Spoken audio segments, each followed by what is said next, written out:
Naboth's vineyard. Once upon a time, in the land of Israel, there was a king named Ahab. King Ahab lived in a beautiful palace, but next to his palace was a lovely vineyard that belonged to a man named Naboth. King Ahab wanted Naboth's vineyard to grow a garden of his own, so he asked Naboth if he could buy it. But Naboth loved his vineyard very much. It had been in his family for a long time, so he said, "No, I can't. Sell it to you. It is a family inheritance." King Ahab was very unhappy, and went home to his palace. He lay on his bed, pouting, and refusing to eat. His wife, Queen Jezebel, saw him and asked, "Why are you so upset that you won't eat anything?" Ahab told her about Naboth, and how he wouldn't sell his vineyard. Jezebel said, "Don't worry, I'll get you that vineyard." Queen Jezebel was very clever, but also very wicked.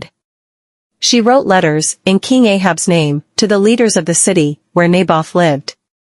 In the letters, she told them to have a feast and to put Naboth in a place of honor.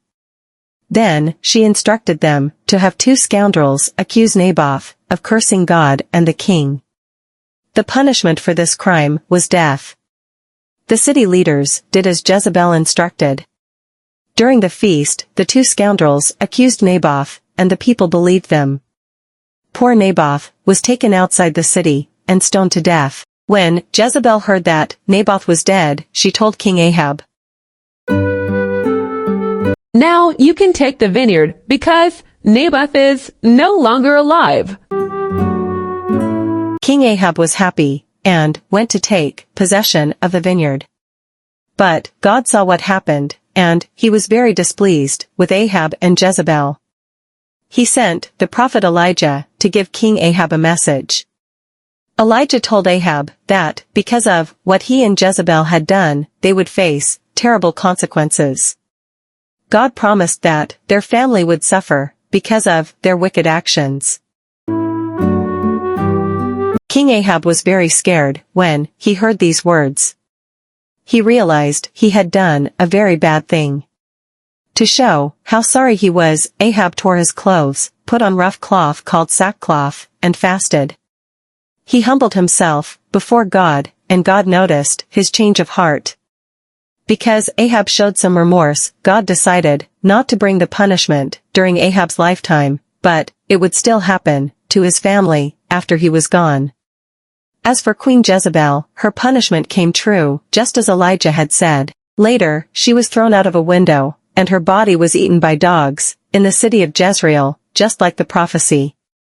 And so, the story of Naboth's vineyard reminds us that we should always do what is right, and never be greedy or wicked like Ahab and Jezebel. The story of Naboth's vineyard teaches us several important lessons. First, it shows us the value of honesty and integrity. Naboth stood up for what was right, even though it cost him his life. His vineyard was special to him and his family, and he wouldn't give it up for anything. Second, the story warns us about the dangers of greed and wickedness. King Ahab and Queen Jezebel wanted something that didn't belong to them, and they were willing to do anything to get it, even committing terrible crimes. Their actions showed a lack of respect for others and for God's laws. Finally, the story reminds us that God sees everything and will hold us accountable for our actions. Even though Ahab and Jezebel thought they could get away with their wicked deeds, God sent the prophet Elijah to deliver a message of judgment. Ahab's repentance showed that he understood his wrongdoings, but there were still consequences for his and Jezebel's actions.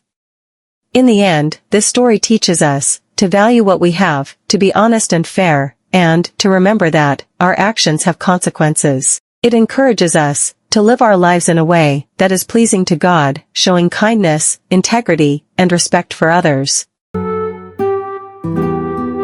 Thank you. We will see in the next video. Until next time, may blessings guide your path.